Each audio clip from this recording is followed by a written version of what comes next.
courses. You will have just noticed that the recording is now started. So we'll say to everybody, if you don't want to be recorded, please turn your cameras off. We are in meeting mode for this session as well. So if I could also ask people to mute their microphones while we're doing the presentations, that would be greatly appreciated. And to quickly answer the perennial question, the recording will be made available, and all of the slides will be made available through the IFLA repository, and we'll send something out to delegates as soon as that's done, hopefully within the next week or so. I'm going to just introduce the library publishing section before handing over to our first speaker. So I'll just run through a couple of slides on this. So the IFLA library publishing section, what I'll start off with just very quickly saying is a little bit about library publishing and what is library publishing. Predominantly, it's diamond open access journals, peer-reviewed monographs, OA books, OERs, open textbooks, across all languages and potentially all platforms. So we're talking about libraries as publishers. And library publishing usually supports institutional goals. It obviously includes a lot of librarian expertise, and also we hope promotes bibliodiversity as well. A little bit about the section. We started a few years ago as a special interest group for IFLA. We were very pleased to be recognised or to have library publishings recognised for its global importance. And over the last couple of years, we've had support from over 50 IFLA institutional members to take us to a section status in December 2025. So we're now an IFLA section. We've also got a long history of strategic affiliation going back with the Library Publishing Coalition as well, predominantly in North America, but actually members all around the world. So we do a lot of work together. We have shared events. We have a joint international scholarship to the Library Publishing Forum. And also we cooperate with the Library Publishing Directory, which is a directory of library publishers across the world, to create the IFLA library publishing map of the world. And there's a quick screenshot there. I would say we are predominantly North American and European. We would love those numbers to go up around certainly the Far East, Africa, Latin America as well, because it's very important as well for an IFLA section. So what do? We have regular webinars, of which this is one on library publishing topics. We've got a blog, library publishing through the IFLA Global Lens. We welcome contributions to the blog. We welcome discussion amongst the community, and we really want to connect globally the library publishing initiatives across the world. And as I said, please register for inclusion in the IFLA map as well, and join the section. A couple of quick adverts before we get going as well. We have the IFLA World Library Congress coming up in August in Busan, South Korea, and we will be there hopefully with a collaborative open session, and we will give more news on that soon. Closer is next week. This is the third in our webinar series on OERs. Next week, we have a capacity building workshop. So 29th of April, 5 o'clock, that's Central European summertime. And I think that's, I can never remember, 4 o'clock Irish summertime. I'll say that because we've got Irish and South African speakers. So please register for that. Come along, and hopefully we'll get a really good interactive session. So to move on to what we're going to talk about today, we have a number of speakers, and we're delighted to welcome speakers from the Far East and from the African continent. The biographies will be available. They're on the registration page. They'll be available afterwards. So I won't go through the biographies. I'll just quickly introduce people. Basically, we have 15 minutes for each of our speakers, and then we'll have a Q&A session afterwards. So if you have any questions, please put them into the chat. Um, We'll take the Q&A at the end of the session for all of our speakers, with one exception. Ben and Jenny, we're very pleased to welcome them from Hong Kong, China, because they are about to go off to an awards ceremony in about 25 minutes. So if we can take any questions for them after their session, and then we'll carry on with the others.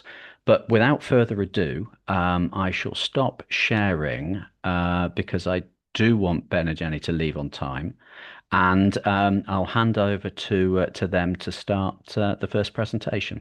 So over to you, Ben and Jenny.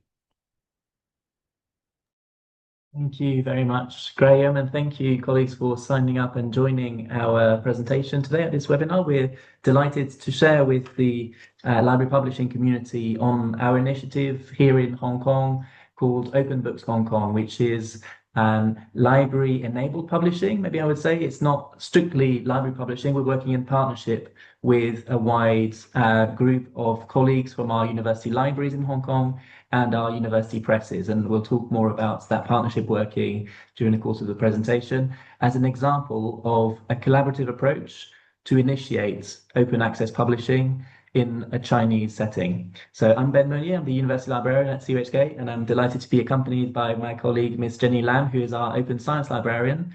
And both of us have been in CUHK for 3 and 2 years respectively, so still relatively new on the scene, but trying to help to develop our librarianship practice and to disseminate the research which is coming from our scholars at the Chinese University of Hong Kong, where we're based, and more broadly from scholars involved in the Hong Kong research scene.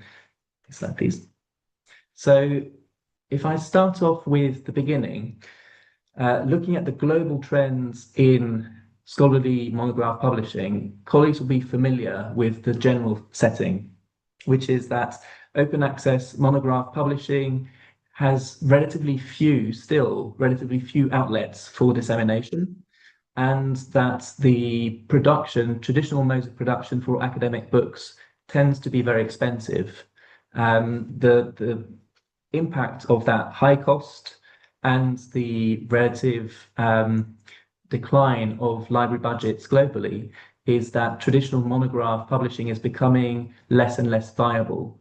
And where it is moving from print to electronic monograph publishing, it tends to be behind paywalls and it tends to limit the access for users other than those based in reasonably affluent institutions in countries that tend to be more developed. And that is a challenge in terms of global development and something which we're mindful of, I think, in all of our institutions around the world. But for us in China, we're thinking about how can we promote and support research to enable the development of the global south. And in Hong Kong, we are privileged to be a well-developed economy, and we're thinking about how can we give back to the city, give back to the country, and give back to the global community.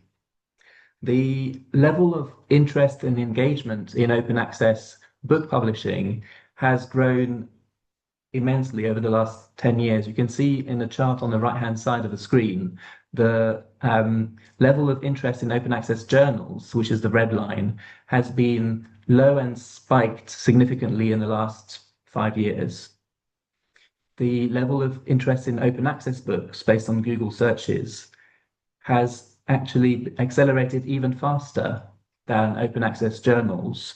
And this is, I think, indicative of trends and patterns of usage and access to scholarly content, and the level of interest and use now of research of open access books is almost on a par in terms of at least searches, if not actual usage of the resources. Searches for this type of content is now as much as for open access journals.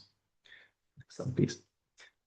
What we can observe from surveys of academic publishing is that there tends to be a heavy reliance on academic monograph publishing for arts, humanities, and social sciences. We know that for STEM subjects, the modes of dissemination of research are different and more research article based. So the primary community that we're serving are in those disciplines in arts, humanities, and social sciences. What a survey conducted in 2021 of English language publishers is that a lot of university publishers, those are the dark grey bars you can see on the right-hand side chart, a lot of university presses tend to be middle range. They tend to publish between 50 and 250 titles. The space where a press publishes more than 250 titles per year tends to be commercial presses, and society presses tend to be on the lesser side of the scale. The role of university presses is really critical in disseminating research across the research ecosystem, the global research ecosystem. And what we wanted to do in recognition of this was to support and enable our university press colleagues in Hong Kong to be able to contribute something in the open access arena, which they were struggling with. And libraries like ours, our research libraries, have got a great level of awareness and understanding of the global open access movement to an extent that is not shared by many of our university press colleagues. Certainly in Hong Kong, it wasn't the case 3 years ago that many university presses felt comfortable or confident navigating the open access landscape. And as libraries on this call or watching this video, I think we can help to guide and support our colleagues in university presses who might be interested in entering the world of open access but might not know where to start. So that's something which we try to do, working very closely together. Next slide, please.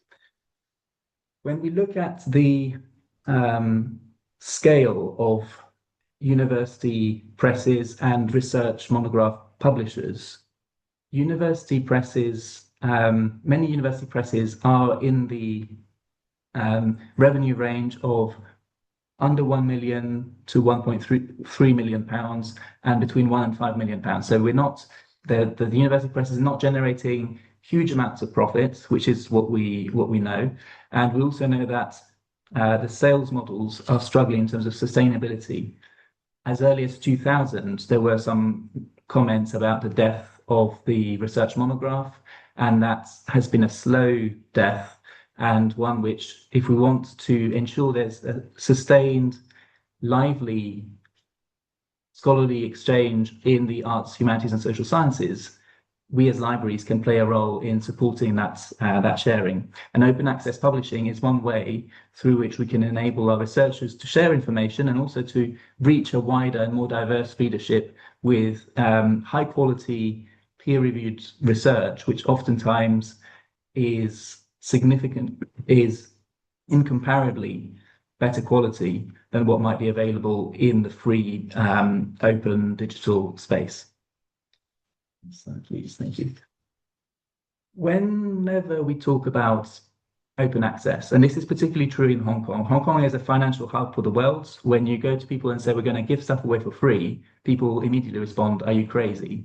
And if you say, we're going to give really valuable stuff away for free, then it is quite an alternative approach to obtaining value for money from the investment that you put in.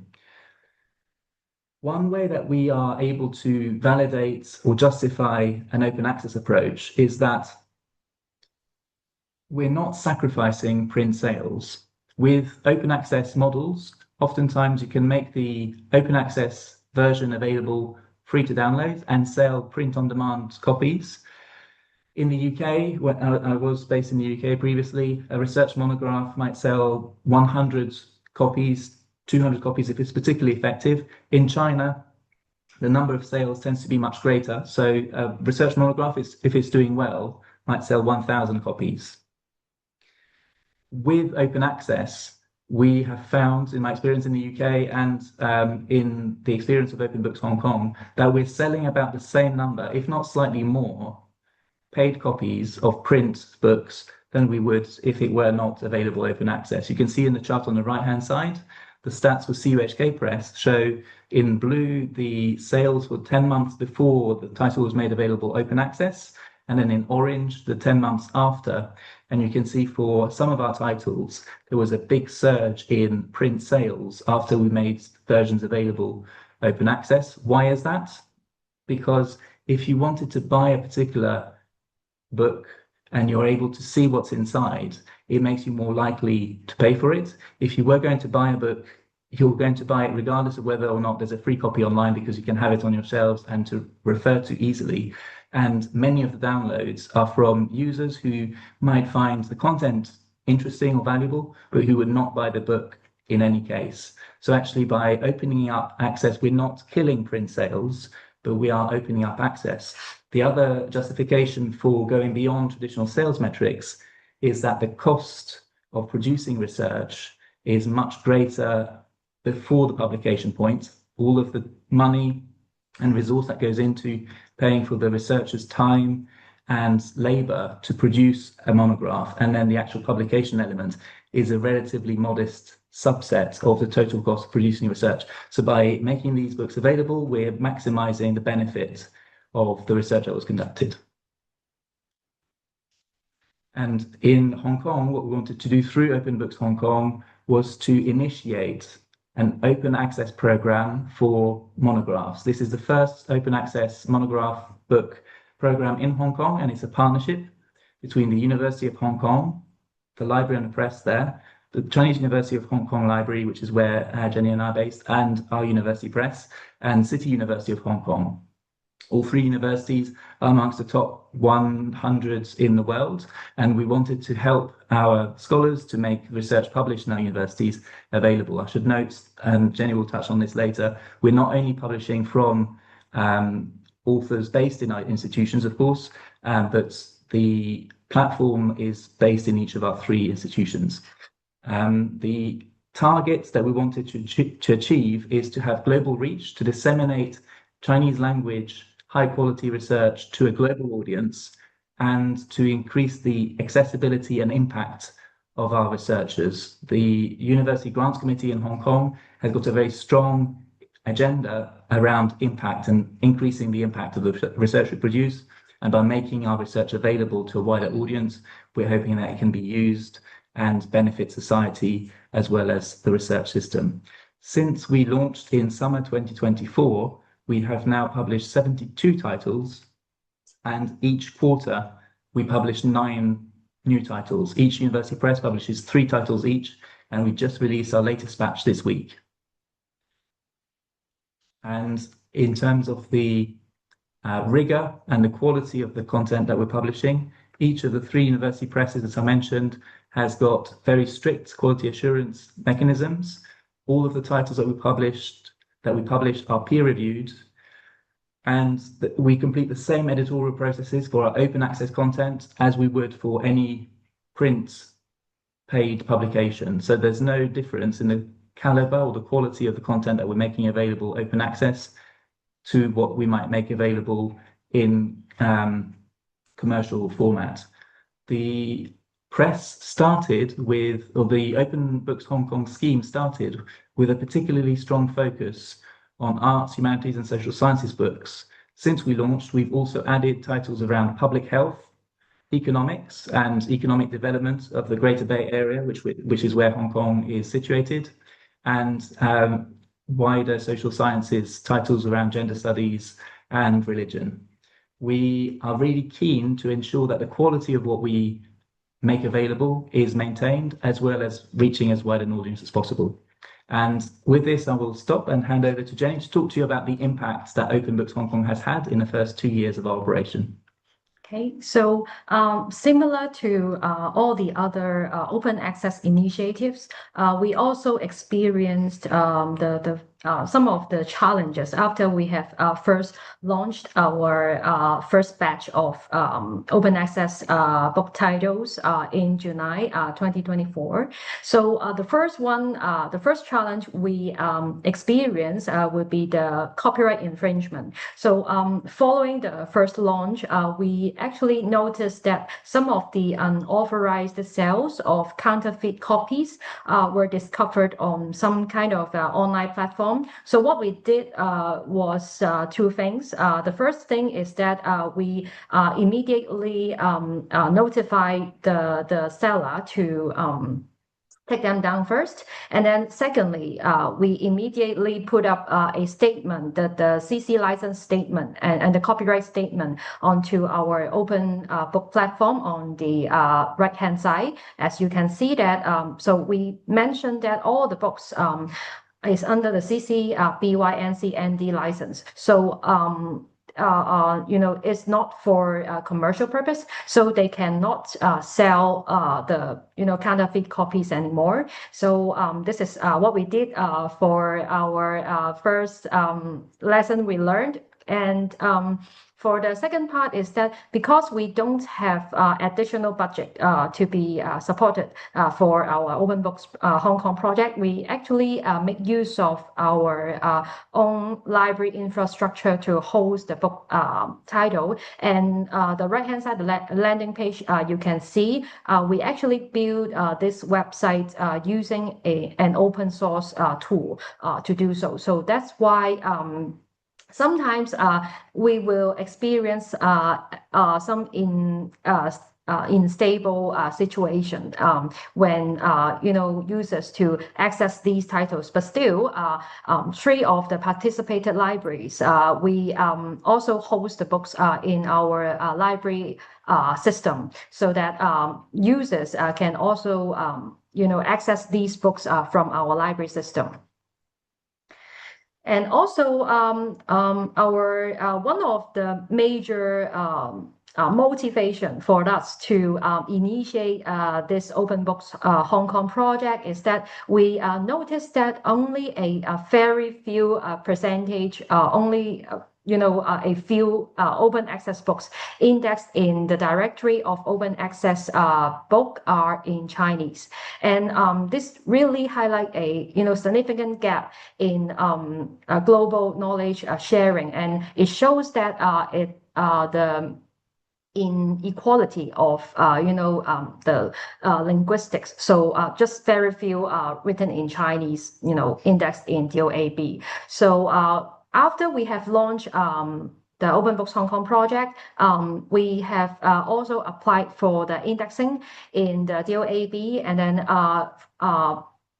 until now, the initiative achieved over 540 million views in its first year, actually. And until now, we have 45 Open Books Hong Kong titles were indexed in DOAB, and you will see that there is 16-fold increase to the open access books in Chinese indexed in DOAB after the 45 open books titles were indexed. So which is also something we see that is achievement for our open books project to bridge the language gap. So this statistics is our 1 year statistics of the total views of open access books, all the open access books launched on our landing page. So you will see that there is a great number when we first launched. This is because we have massive communications and promotions for the Open Books Hong Kong when we first launched, so that the number is really high. And then you will see the peak in every quarter. Okay, in October, and then in January, and then so on in every quarter. This is because we publish new batch of open books titles quarterly, 9 titles in one batch, until now. So this is 1 year statistics. So totally in just the first year, as we've mentioned that, we have over 500,000 of total downloads and views already in the first year. And the next chart, you will see that this is the total views of the first batch of books. So as we've mentioned, we have 9 books in a batch, and then this is the first batch of books. The total views for each of them, and for on average for each of the books we have more than 23,000 views for each book, which is a difficult number to achieve if we only relies on the physical copies without open access books. So we are very happy that we recently received the great news that Open Books Hong Kong is shortlisted for the Times Higher Education Awards Asia 2026 in the category of outstanding contribution to regional development.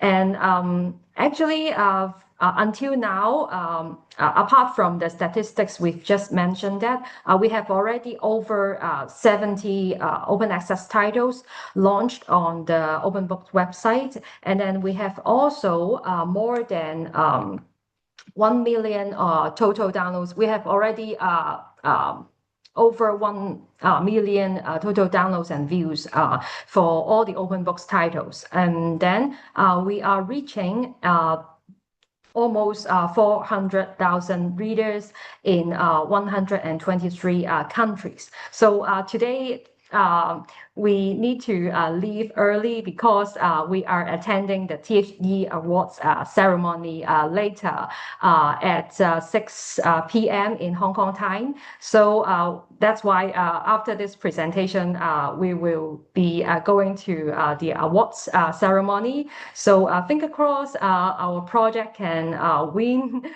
this award. Okay, so that's it for our sharing. So we are happy to take in any questions that you may have.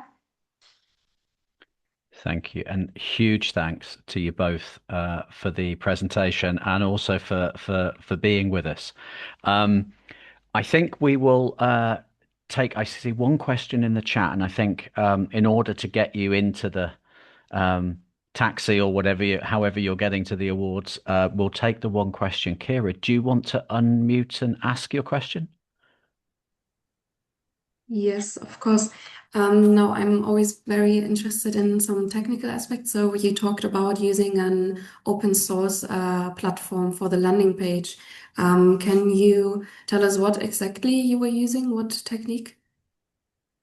I think it's open source web page too. It's because we collaborated with the CHK Press, so that the press helped us to build that particular web page. And let me quickly check actually. So when you WordPress, yeah, WordPress, yeah, it's a tool under WordPress. It's called Generate Press. Excuse me, generic press? Generate Press is a tool under WordPress. Thank you so much. And you addressed some occasional access instabilities. Can you clarify that? Do you mean complete outages? It's not that serious actually, but sometimes maybe you will find that the web page not accessible. Maybe, but I for myself, I haven't experienced the problem. But just in case if anyone experienced that problem, then you can still go to the CHK Library webpage, and then you can always get access to these titles because they are open access, and I actually host them on our Library Primo search. So just to add to Jenny's point, is that technically each of the copies from Open Books Hong Kong are held in each of our catalogues for CUHK, City University, and the University of Hong Kong Library. So we have some redundancy, and we, if you search for any of the titles in the Hong Kong All catalogue of all our libraries, or in any of our individual library catalogues, you will find the title and be able to access it. So the web page is a convenient place to find the titles and to be able to navigate it. In terms of preservation and contingency, we have three places that the copies are held, as well as the website. Okay, thank you so much. Thank you. Thank you very much. And that, of course, highlights the beauty of open access in that it can be available in more than one place. And I should say we're delighted to be hosting some of those titles on the directory of open access books as well. I think we'll finish there because I've got I always have an eye on the clock when I'm moderating, but particularly for you, I have an eye on the clock because I don't want to hold you up. So thank you very much for your presentation. I hope you catch up with the rest of them when you have chance. And on behalf of all of us, best of luck in the THE Awards Asia this evening, and I hope you have a good time. So thank you very much. Thank you. Bye bye. Excellent. So we will move on now to our next speaker. And I should remind everybody who came in, we did a Q&A after that session because Ben and Jenny had to leave for the awards ceremony. What we'll do now is we'll run through the rest of the presentations and we'll take a Q&A at the end of all the presentations. But please don't save your questions. Please put things into the chat, and then we'll go from there. So can I introduce Melody Chin from the Singapore Management University? Melody, if you would like to start sharing, the floor is yours. Thank you. Thank you, Graham. Hi, everyone. It's really good to be here with all of you today.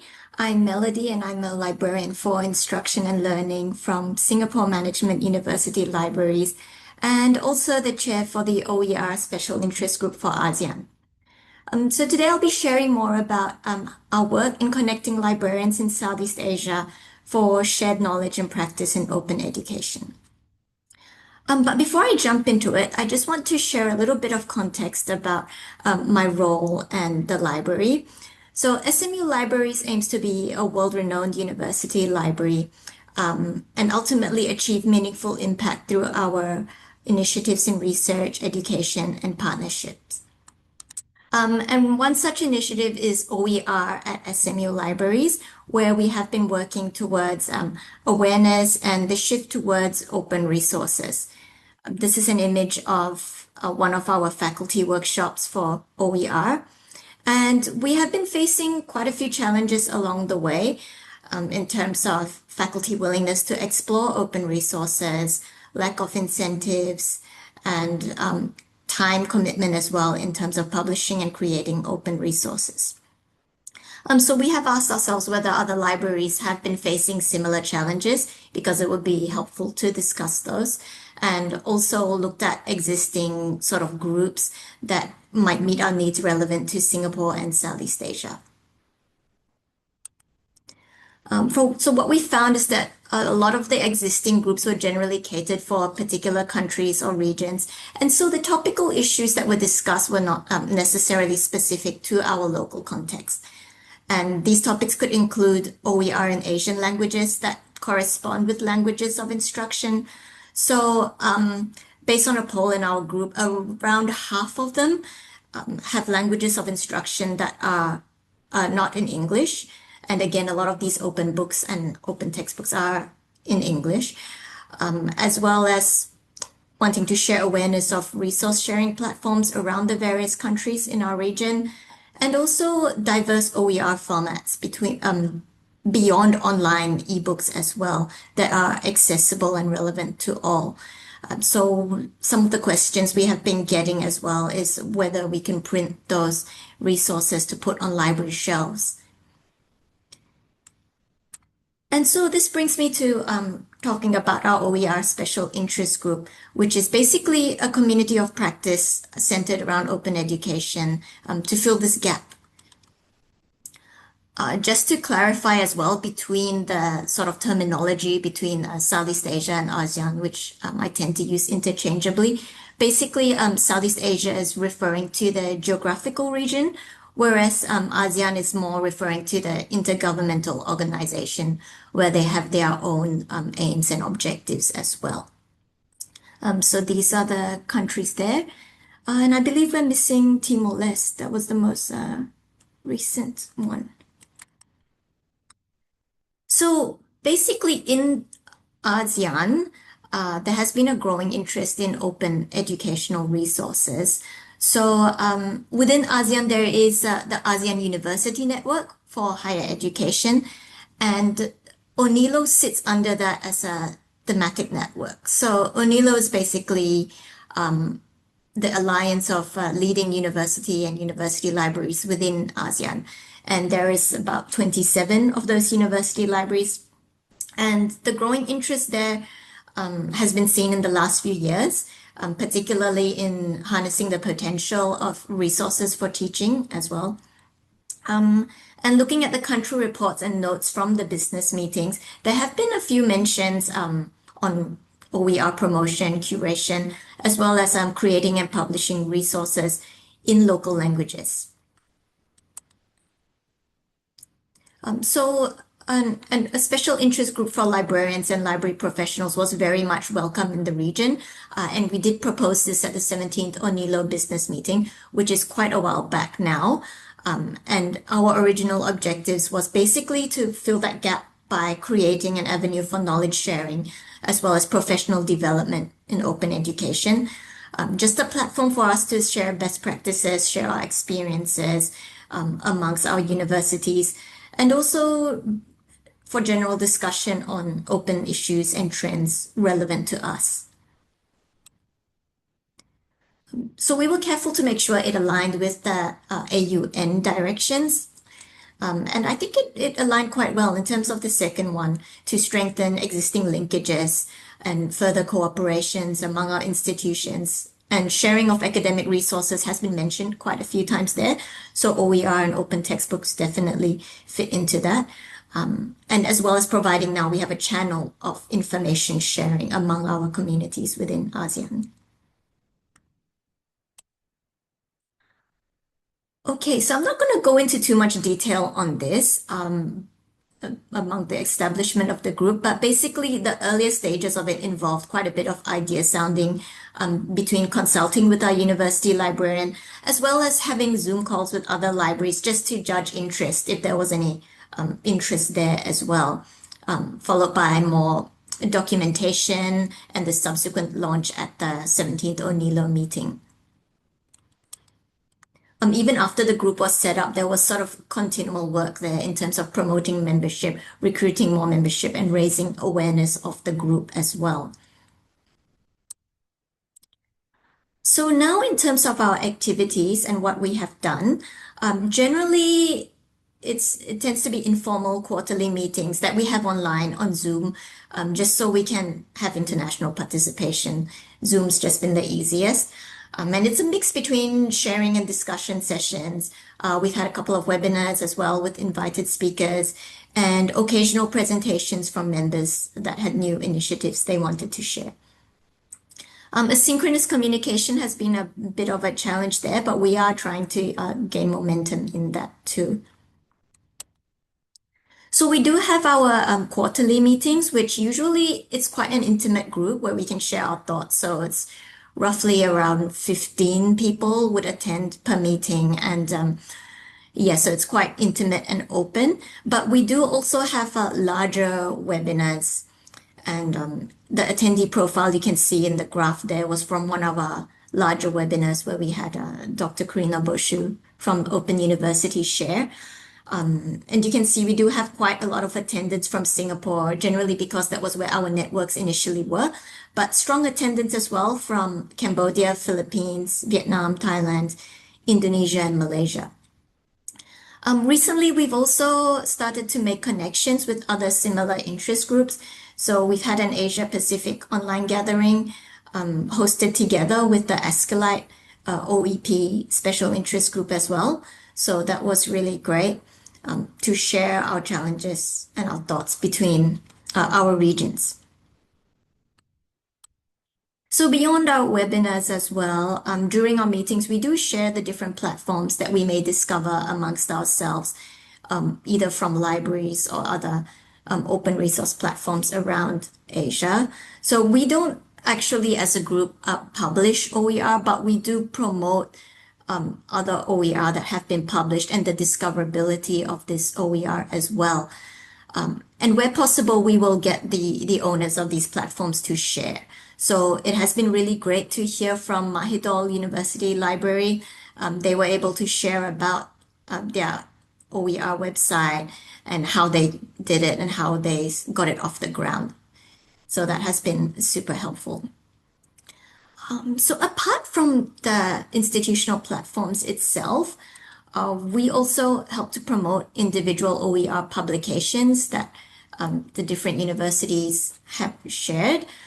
So we have an international trade law one from one of our faculty at SMU that we've shared in the group, and also one of the open textbooks on linear algebra that one of our members has asked us to promote as well. So we're more of a connector in terms of sharing resources rather than publishing our own.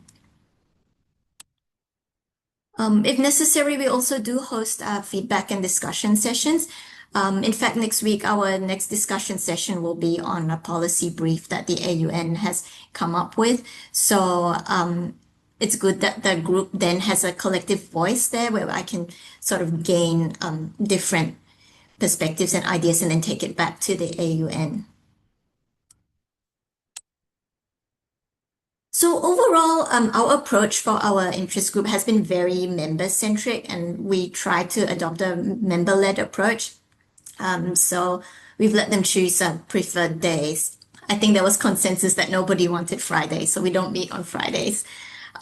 Preferred formats as well, and how they wanted to communicate in between meetings. Email was preferred. And so we've also had members vote on topics of interest. So we do mentee polls from time to time, just to hear thoughts as well. So this was a poll actually done a while back. It might have changed by now, but it's quite interesting, I thought, the topics of interest in order of preference. So OER trends, new developments, and best practices was where the members had interest in.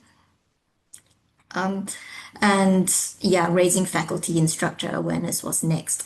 But what I found quite interesting was the librarian sort of topics weren't so interesting to them. So in terms of discoverability, metadata, curating OER, that seemed to be not high up in terms of interest.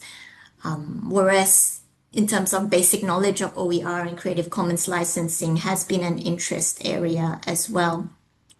So just to highlight, in terms of our group, there's a lot of diversity there. We don't claim to be experts in OER, which is why we are all there to learn from each other if we are wanting to undertake OER initiatives at our own institutions. I wouldn't say I'm an expert on OER either. We are just the connector for people to share ideas and share our knowledge and experience there.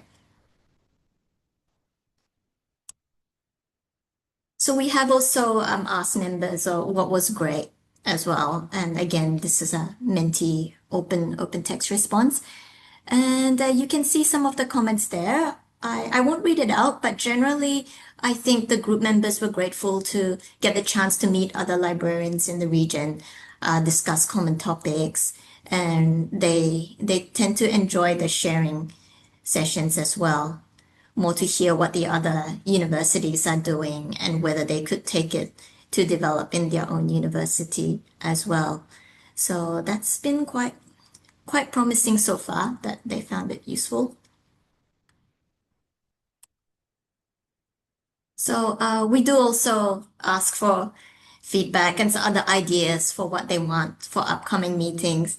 And there's a suggestion as well on working on a research project together. And that's not the first time it's come up. So I think we've got our work cut out for us, especially if there's interest in doing regional research on OER. And look like they've asked for training sessions as well, workshops on how to engage in OER.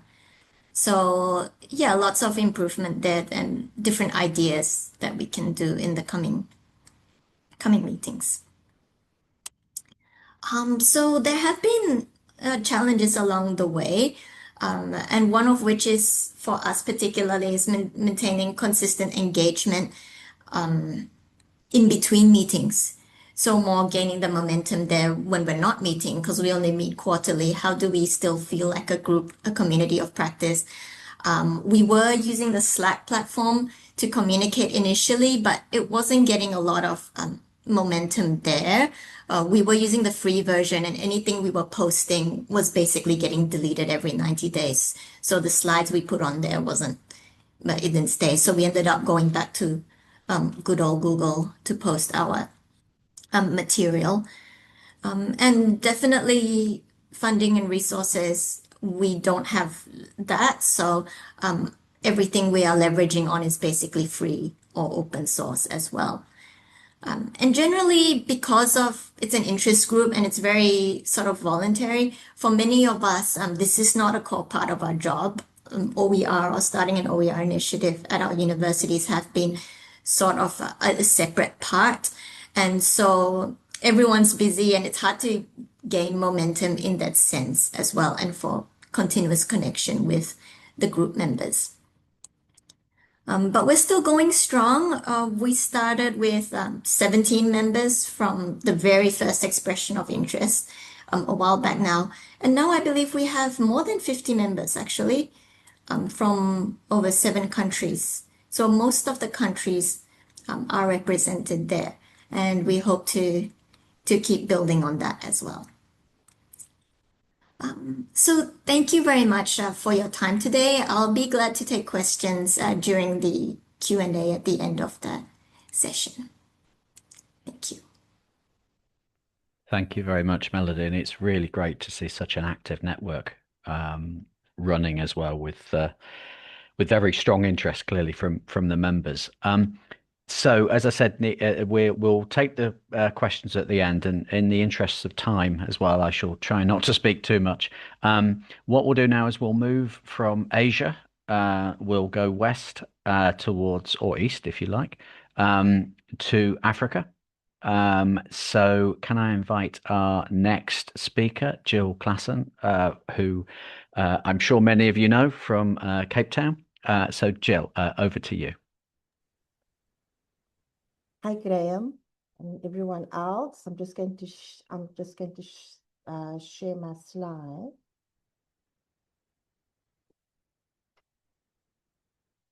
So good day, everyone, and thank you again for the invitation to speak. It is really a privilege to share the University of Cape Town Libraries' journey when it comes to open textbooks, really within the broader South African context. And so the focus of my presentation will go beyond just access. It is more importantly, I think, going to focus a bit on impact and really the co-creation of open textbooks to begin to address deep structural inequalities in higher education. And so globally, we know that students juggle high tuition and accommodation costs. They struggle with food insecurity, time management, and increasingly pressures on their mental and emotional well-being. In South Africa, these pressures, as well as others, significantly are compounded by the legacy of the apartheid education system, which created unequal schooling outcomes. South Africa is a multilingual country with 12 official languages, and yet universities in our country are largely operate in English, and they're shaped by colonial and global North traditions. For many students, particularly Black South Africans, this means studying complex material in a second or third language. And so this exclusion is reinforced through limited free access to locally relevant learning materials. In 2020, a national survey was conducted by South Africa's Department of Higher Education and Training. And this survey involved 24 out of the 26 public universities, and nearly 50,000 students participated in the survey. And really, the survey outcome was to examine access to and use of learning materials. And so the findings of the survey was that despite 87% of modules relying heavily on textbooks, 26% of the students didn't buy a single one. And really, as we know, it would be because of cost. To give you a bit of background, UCT is the oldest university in South Africa, established in 1829, and is currently ranked the top university on the African continent and within the top 3% globally. So formally classified as a white institution, UCT has transformed its student body over the years. In 2014, it had 20% of its student body Black South African students, and increased that to 55% more than a decade later. While demographic transformation, of course, is essential, it does not on its own guarantee transformation of curricula, pedagogy, and being taught whose knowledge is valued. And so this is really where open education resources, particularly open textbooks, become critical. At the University of Cape Town, we see open textbooks not merely as a cost-saving tool, but as vehicles for transformation with a social justice-driven agenda. And so we reflect local context by recognizing unequal educational backgrounds, including diverse voices by embracing multilingualism and supporting curriculum transformation. UCT Libraries has a thriving library publishing service using Diamond Open Access and committed to the acceleration of African scholarship. And we do this by publishing on a Pan-African open infrastructure called the African Platform for Open Scholarship. We have published over 30 textbooks and conference proceedings. And what you see in front of you is a selection of 10 open textbooks with the usage data across 11 months. So you'll see on your left, you will see months. And then each column represents a textbook. And so what we have found is that the usage data consistently, when it comes to downloads, it spikes during the examination period. So if you look at the months of May and June, for example, if you want to cast your eye to column 3 and 4, and then even when it comes to August, September, October, and really it demonstrates that these resources are actively used and academically embedded. And so I'm actually going to focus specifically on columns 3 and 4, 2 textbooks. And I'm going to highlight each with different dimensions of impact, with student collaboration being central. 2 authors who work at the university, Cox and Masuku, they remind us in their journal article of 2022, they say that co-creating open textbooks can be transformative. And the 2 authors note, and I quote, that collaborative processes empower students to bring their culture into the content, find their voices, develop academic identity, and express their personalities. And so the first textbook, Constitutional Law, is a core LLB or law course. It is identified in 2019, it was identified as a course impeding graduation. And these specific courses are so-called high-risk courses, and they're defined because they have a failure rate of 25% or higher, averaged over a 3-year period. And so the Constitutional Law textbook was written by students, for students, with academics providing the structure. And there was a soft launch in 2019, and you will see if you cast your eye on the red circle, because really it was when in 2023 the 3 authors that you see listed wrote a journal article And the three authors wanted to report on the impact of this textbook. You see, because this textbook had high numbers of downloads from across the world, from really every country across the world, and yet it was the pass rate that they then wanted to focus on. So the authors examined the impact of the book by inferring its impact at UCT, so the pass rate. So I had said that the textbook had been launched in 2019, so it was looking at the pass rate of students and specifically at Black students at UCT because of the dense text of the subject.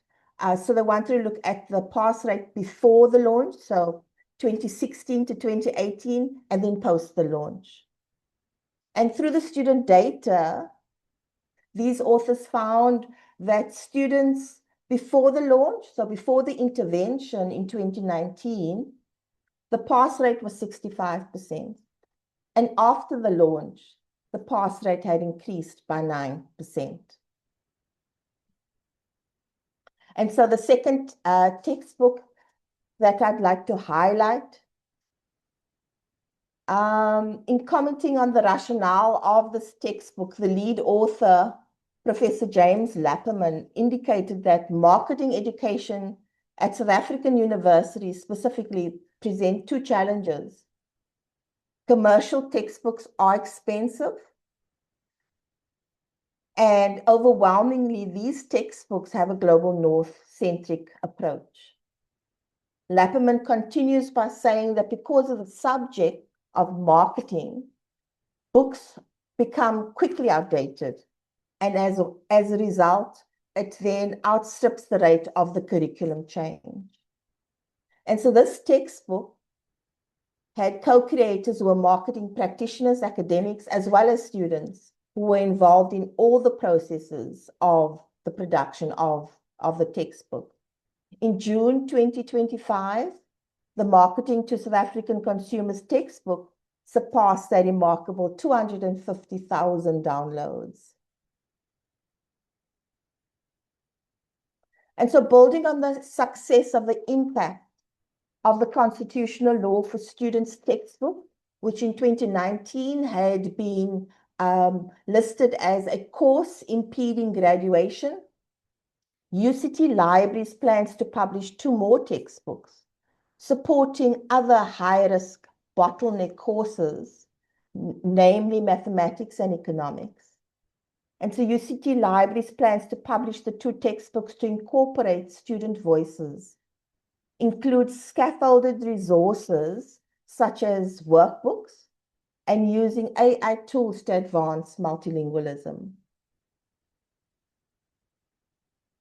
Open textbooks are not just free PDFs. They are tools of transformation. And I'd like to end with a question for the academic librarians at this webinar. Are you using your library publishing program to address your institution's most persistent inequities in access to learning materials? Dr. Reggie Raju, Director of Research and Learning at the University of Cape Town Libraries and co-founder of the African Platform for Open Scholarship, advised when it came to library publishing. He advised and said, don't wait for a perfect solution. If you wait for a perfect solution, it never happens. There will always be challenges, Reggie says. Put your head down and get it done. And he ends by saying, I found that there are lots of people willing to help. And so the process of publishing open textbooks may not be easy, but it is where academic libraries can accelerate access and dissemination to relevant local learning material. Its impact then can promote transformation and innovation for student success. Thank you. Thank you so much, Jill. And I always find it fascinating to see the inclusion of students in the writing process of these things as well. So thank you very much. Don't forget, everybody, pop questions into the chat. If you don't, I will keep asking. So we'll move on straight away there. We'll go north now to Kenya, and if I can introduce Professor Madara Ogot, who is at the UbuntuNet Alliance for Research and Education Networks. Thank you for joining us, and I will hand straight over to you. So the floor is yours. Okay, thanks so much, and good morning, good afternoon, good evening from the various places where we're located. I'll start off that we're a little bit different than a lot of presentations in that we are a infrastructure organization, which I'll talk about just a little bit, UbuntuNet Alliance. We're an alliance of national and research education networks that cover East and Southern Africa, from Sudan all the way down to South Africa, who primarily provide infrastructure, connectivity, and other related services to universities. And so we connect these members to each other and to the rest of the world. So part of the infrastructure we run, just as a background, is we do have our own private fiber optic network that connects the members to each other. They have the network that connects universities.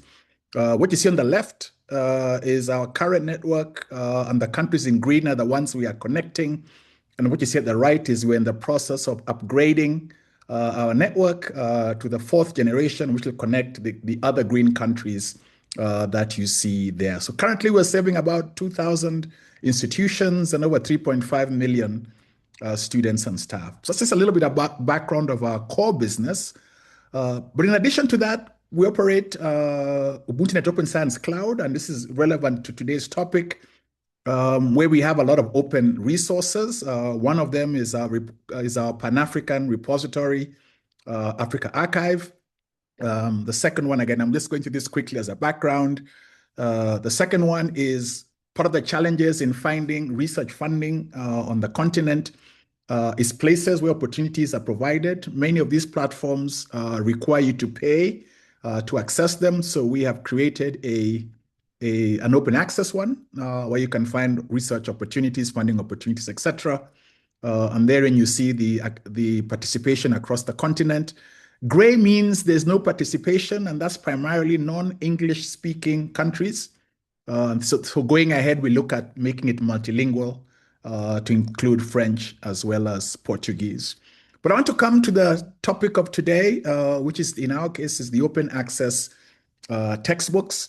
Just to give some context, the number of universities in Africa has significantly increased. In '89, there were just a little bit under 500 universities. Today, there are over 2,000 plus universities across the continent. And of course, with that, there's been an exponential growth in the number of students. Unfortunately, this expansion in most of our countries have not been matched by resources investment in terms of facilities, hiring of staff, etc. And a lot of the pedagogical approaches still remain outdated. Rote learning is common. Lecturers spend time dictating notes or copying them on whiteboards. And of course, then students spend a lot of time copying the same as well. And this, severely restricts, therefore, having active learning or enabling the facilitation of lively participation by the lecturers, because most of the time is simply spent in passing information from lecturer to student as well. And therefore, many lecture halls are relatively passive absorption of facts, not an ideal situation. Preaching to the converted, textbooks, the importance of textbooks cannot be overemphasized. And that had formed the core of the funding proposal that we made to the European Union, who's a major funder of this project, emphasizing that these are key tools for lecturers and students to achieve outcomes, but it also allows them within the textbook to seek other sources of knowledge and discover knowledge as well. Many of our countries are stuck in this vicious cycle where you can begin anywhere in the cycle. I'll just start at the top. There are few available textbooks in most of our markets with the university level, and the few that are available are very expensive because they are not locally authored. What you find, therefore, is a few students may get together, buy one textbook, and then they'll photocopy it so that the group has access. and therefore sales are low, photocopying is rampant. Publishers are reluctant to publish university textbooks, primarily for two reasons. One, the numbers are small. If you look at university students in total, as compared to primary and secondary schools, where they spend a lot of their effort. And because of that, even when they do publish, there's significant delays in university authors, faculty getting their payments of royalties, etc. And therefore, there's a disincentive to write texts. So, this, and the cycle continues because it's incentive. Again, few books are available on the market. This is the cycle that we are trying to break by reversing this completely. It uses external funding. That's an important point to raise. In this case, the initial seed funding for the next few years is coming from the European Union. But as I'll talk about later, the idea is then to continuously seek other external funding. So Ubuntu Alliance and our partners, we will coordinate a publishing process, fully quality assured, to come up with a way to develop, to come up with demand-driven e-textbooks and other materials. Demand-driven is that we will, if you go around the circle going counterclockwise under faculty, we will incentivize faculty to be author of texts for the courses they already teach. And the idea here is to find teams of faculty teaching similar courses in different universities to come together, come up with a textbook. So they will be the first users in their own courses that they are already teaching and have the experience and content knowledge. We will pay them once the texts are completed, upfront licensing fees. So you don't have to wait for royalty payments. And these are not royalty payments. They still own the copyrights. We are simply licensing from the authors the right to make their text available on our platform indefinitely for the current edition. Of course, if they upgrade it, then other discussions can be held. Initially, the bottom box, we're thinking about a low-cost subscription model to universities, and we've still left it there because at the end of the day, we may need a sustainability issue. But as of now, and in the next foreseeable five or so years, it'll be completely free. No one pays anything to access them on our platform. And the idea, therefore, is that because these are locally authored, relevant to existing courses, we therefore expect high usage because now the faculty can make these texts available at no cost to their students. And therefore, from the external injection of funds and the platform that we have put up, we're reversing the process in the opposite direction. Where are we today? The last couple of years, we were piloting. We wanted to make sure that what we think we can do, we can actually do, and also put the infrastructure necessary in place before we go full scale with it. So we have set up an app available on the Play Store. It interacts with our platform, these are all live. The links are live. The Play Store is live. And we have 2 textbooks. One is already translated in 3 languages. It's a law book. And one on Internet of Things is only in English at the moment. These are Kindle-like apps, which I think is a little bit different than some of the other open access textbooks. So the Kindle-like app, you can access them online on a browser, or you can download the app itself and access it offline, download it onto your phone or other devices, which are coming soon, and everything syncs. So all your notes and comments, etc., sync depending on the device they're on. And it's yours for life, essentially, once you have it on your multiple platforms. And again, but intellectual property is still owned by the author. So far, so good. The platform is stable. We've had one class on the Internet of Things tested. So far, no issues. And therefore, we are looking ahead. This is the roadmap we now have. We are completing in 26 the apps that will work on a Mac and all iOS platforms. Will also work on Windows. The apps are important because they allow you to download and you can view your texts offline. But we're also going to issue a call for 50 author teams so that we can develop and publish 50 manuscripts. It's important to emphasize that we, as an infrastructure organization, are partnering with various institutions who will do all the technical review of manuscripts. They will also do the copy editing and the final publishing. So all that will be outsourced to existing institutions, publishers who do this. And then once the items are ready, they're brought back to us and we upload them onto our platform. In 27, going forward, we will publish the manuscripts on the platform as they are completed. And they can come in any one of the 3 languages, English, French, or Portuguese. That covers the core languages of our countries. And for the books that gain traction, they'll be translated into the other languages. The idea is that by 28, when the actual funding ends, we should have all 50 books, hopefully in all 3 languages. We're also going to continuously seek additional funding for more books. We've been talking to quite a number of people, and we have found 2 major areas of interest that excites us. One is organizations like the EU that just give you, a blanket and say, okay, go and get X number of books. The topic is irrelevant. You decide based on what the demand is. But then there are others who would like to see books in certain areas, certain disciplines, where they feel that these texts in our area are lacking, and therefore they are willing to sponsor a text or 2 in these areas. So we're going to pursue both, ultimately, so long as the texts end up on the platform and are freely available for use. So that is where we are, and that is the roadmap we have, and I'll be ready to answer any questions that come up. Thank you very much. Thank you very much for the presentation, and it's really interesting to see the incentivization of academics there as well, and the different platforms that everybody's using around the world. We'll take questions at the end of the next and final presentation. So if I can introduce Kira Henshin. Kira, have I been pronouncing your name wrong all the way through this? You are Kyra or Akira? Yes, my name is pronounced Kyra, but I think Okay. it's difficult for non-German speakers, so Yeah. Kyra is fine. I could do the Henshin bit.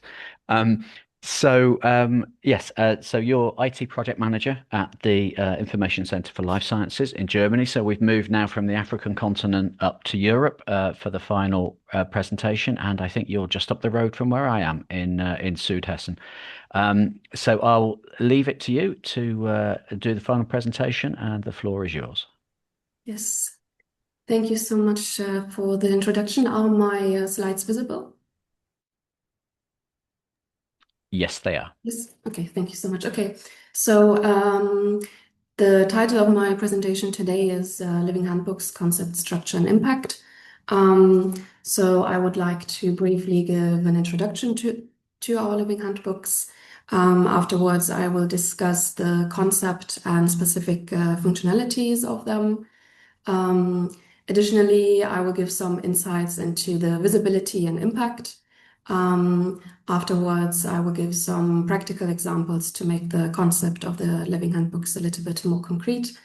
And I will mention some specific use cases. And afterwards, I will just give a quick summary and some future perspectives and outlook.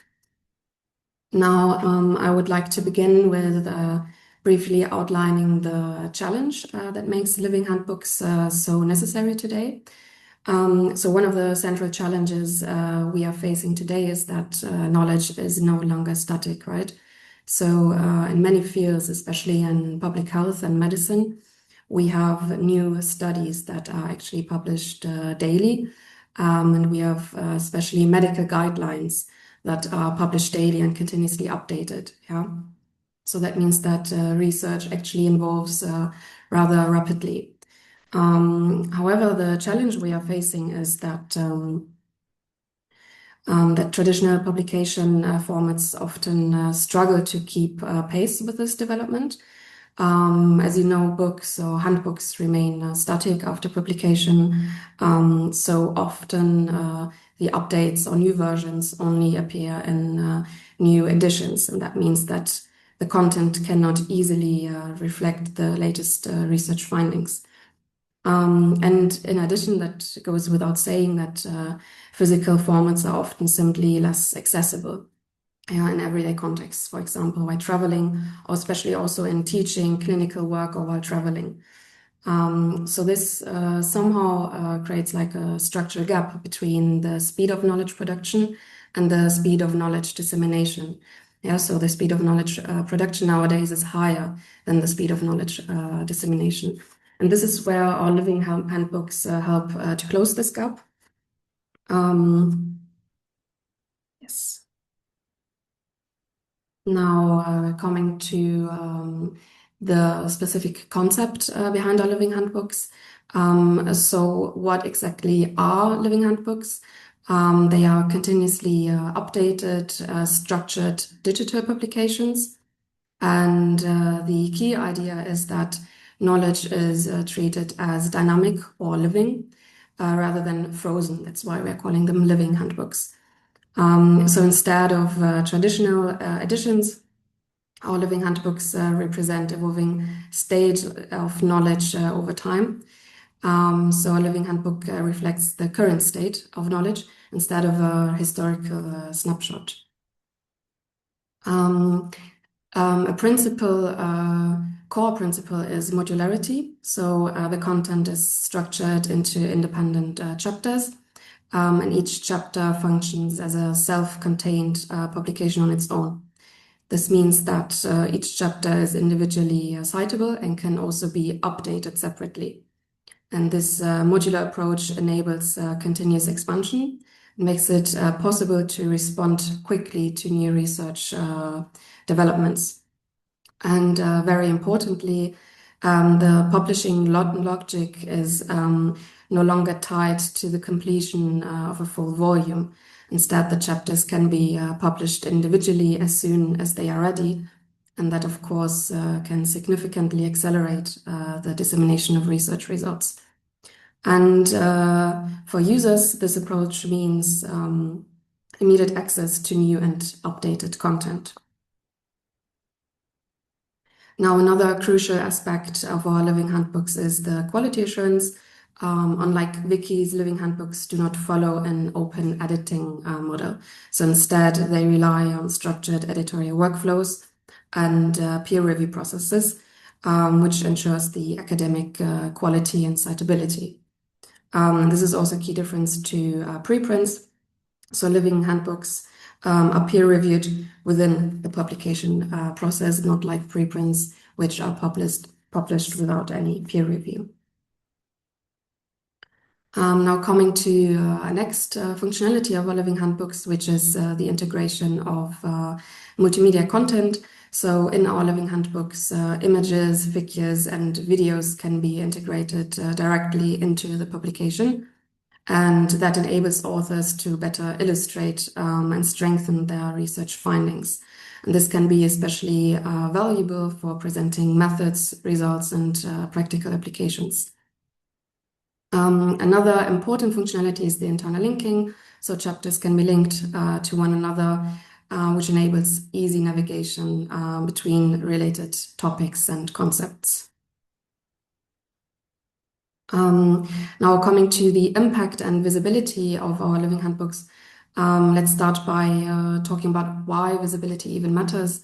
Now, visibility matters, of course, because the scholarly knowledge must be or should be easily discoverable by researchers, students, and practitioners.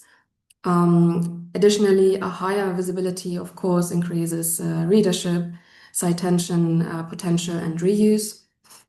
And it also enables international reach beyond any institutional or national boundaries.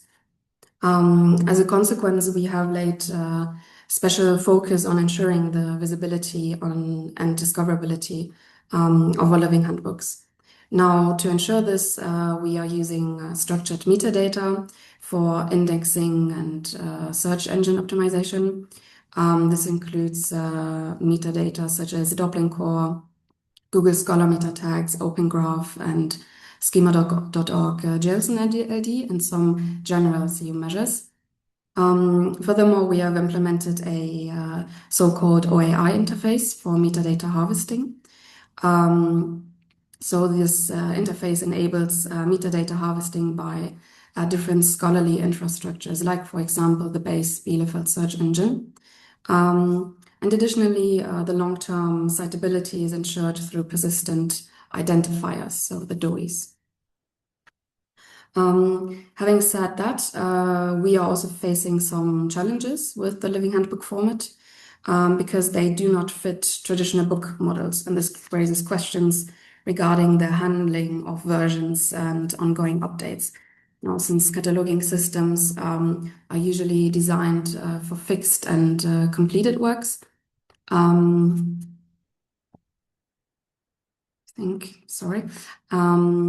example, the inclusion in the DUAB database is currently challenging, or so to say, not possible, because continuously evolving works typically cannot be assigned a stable ISBN number. However, the assignment of an ISBN is a prerequisite to get your book indexed in DUAB.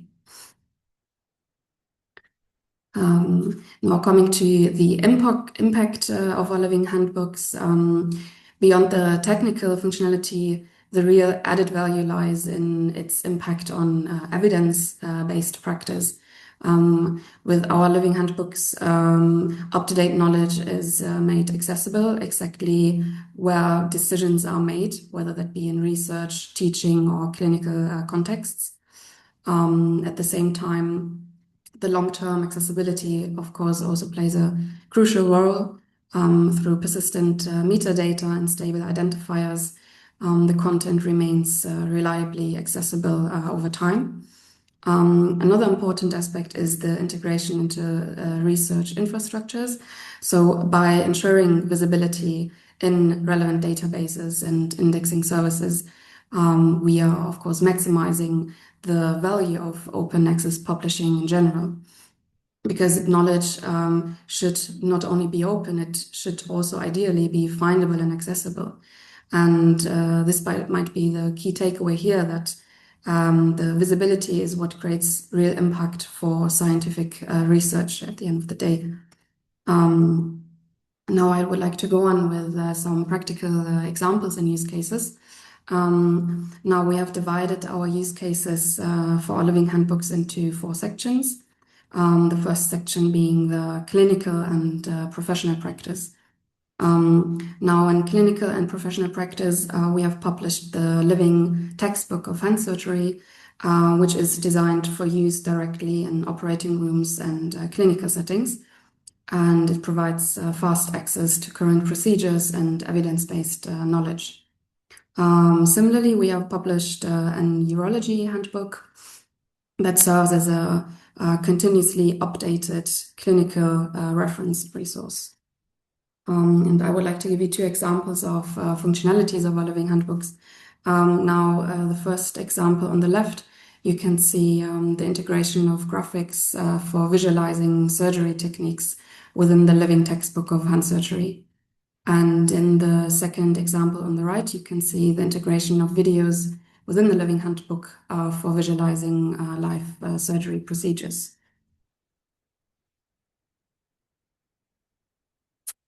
Now, coming to the second section, which is teaching and education. Here we have the online textbook of medical psychology and medical sociology, which actually functions as an exam preparation resource. So the students are using this textbook to prepare for the state examination. So it offers free access for the students and ensures that the learning materials remain up to date. The third section of our practical use cases is research and international collaboration. Here we have a handbook published called Methods in Cattle Physiology and Behavior Research. And that living handbook provides researchers with guidelines for measuring cattle metabolism and behavior. Additionally, we have published a living handbook of perishable food supply chains, which functions as an international and continuously evolving knowledge database. Now coming to our fourth and last use case, which is the encyclopedic format. Now, living handbooks are highly suitable for encyclopedic reference works. In this context, we have the Handbook of Politics and Gender published. And additionally, we will be publishing the key concepts of health promotion and prevention together with the Federal Institute of Public Health, the BIAC, here in Germany. And this is a concept-based encyclopedic format that contains evolving definitions and interdisciplinary knowledge. Now, just a quick conclusion or a summary. I stress it again, the knowledge production today is fast, dynamic, and continuously evolving. And the traditional publication formats often cannot really keep pace with this development. And this is where our living handbooks can provide a solution to enable continuously updated scholarly knowledge.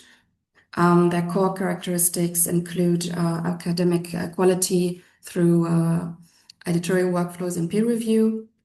They have continuous updates instead of fixed editions, a modular structure, chapter level, and a high discoverability and citability. And the added value lies in supporting evidence-based practice, improving access to up-to-date knowledge, and they reduce barriers, especially in teaching and research. And they strengthen international visibility and reuse. Now, looking ahead, the platform and publication format will most likely need to continue adapting to emerging scholarly practices.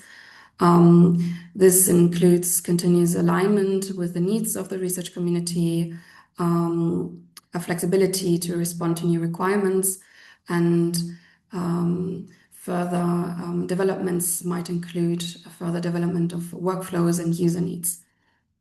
And of course, quite generally speaking, our long-term goal is to sustain and expand the impact of living handbooks. And yes, having said that, I think I can end my presentation. Thank you so much for the attention. Thank you very much indeed. And thank you very much to all of our speakers this morning or this afternoon, as it is for me now. We've got a couple of minutes left. We have, I think, 3 questions I've seen. So we'll take those 3 questions, if that's okay, and then we'll wrap up.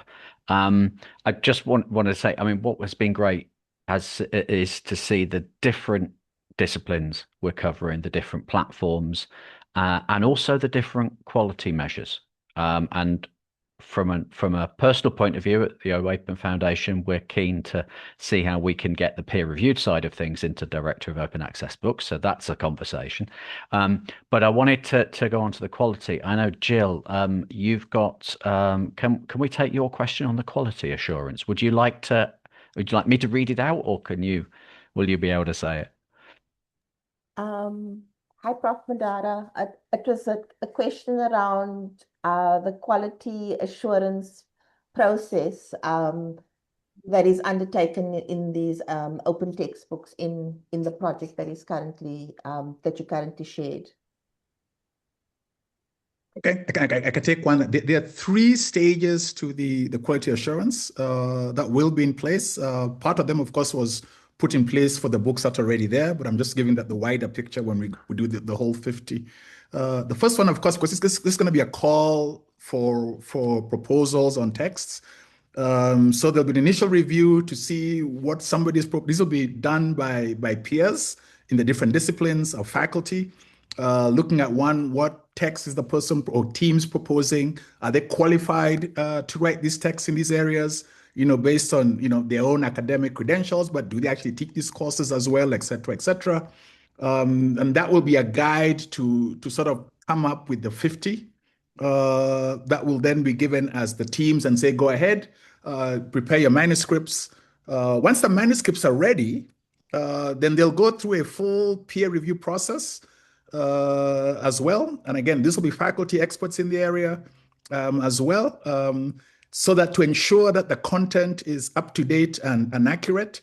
And then the peer reviews will be sent back to the faculty teams to be incorporated. Once those are done, they go back to the peer reviewers just to make sure that all is well.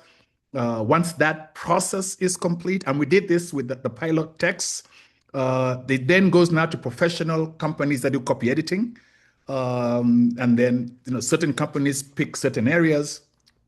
Once those copy editing comes back, that track changes texts, goes back to the author teams, make sure everything still has the same meaning that they intended. And if that's okay and accepted, then at that point now it goes into the process of professional conversion into the ebook and loading up on the platform. That's a thorough explanation of quality assurance. Thank you very much, and that's very interesting to hear those processes. I'll come back to your other question, Jill, in a second, but Madara, if I can keep you on the mic for a second, I've got another question for you that came into the Q&A. And this is trying to think from Nancy Odoni. Very pleased that you've been publishing books in Portuguese. Can you speak a little bit more about that? Because I know you mentioned a lot of English language. So, yeah, the idea is that okay, we cover the countries that have Portuguese, English, and French. And as I mentioned earlier, it has always come back that we primarily operate, one would say 100% in English. So for this call, we'll be welcoming books that can come in as manuscripts in English, French, or Portuguese. So you can submit your manuscript in the language of your choice. Then the reviewers and everybody else will be in the language of your choice as well, and then publish. So for the Portuguese example, the manuscript, I go back one step. Your proposal at the call stage will come in Portuguese. If awarded, your manuscript will be in Portuguese, your reviewers will be Portuguese speakers, and then your book will be published in Portuguese. The comment I made there is that after a little bit of time, which is to be determined, if the book gets traction, then it will be translated into English and French because it came in Portuguese. That's fantastic. Thank you. And that also underlines the importance of multilingualism and bibliodiversity in that as well. I've just seen another question, but Jill, if I could, can I come back to you for your question to Melody, and then we'll take just a quick general question at the end. Yeah, thanks, Graham. Melody, I was intrigued to hear, or it sounded as if there are challenges around the advancement of OERs in your region. We're definitely in Africa, so completely understand that. And I just thought maybe you can let us know a bit about the challenges that you know of in your region. Sure. So I think one of the big challenges for us is the lack of incentives for creating and publishing OER. So in terms of tenure and promotion policies, publishing OER is not often recognized there. And that sort of gives not much motivation for faculty to invest the time in publishing and creating OERs. That I would say is the major one. Another issue there is also access to infrastructure to publish these OER and to edit OERs as well. I mean, most of them require budgets, and we don't often have a lot of budget for that and staffing to help faculty to publish these OER. Thanks very much, Melody. So there's a general question, and I'd please forgive us for running over slightly on this, but this is close to our heart over at the OOPEN Foundation, is the access by AI bots, and we would love to have another conversation about that. But it's just quickly for everybody, is there any insight you have around AI bots and some of the issues caused by them? This could be an entire webinar series.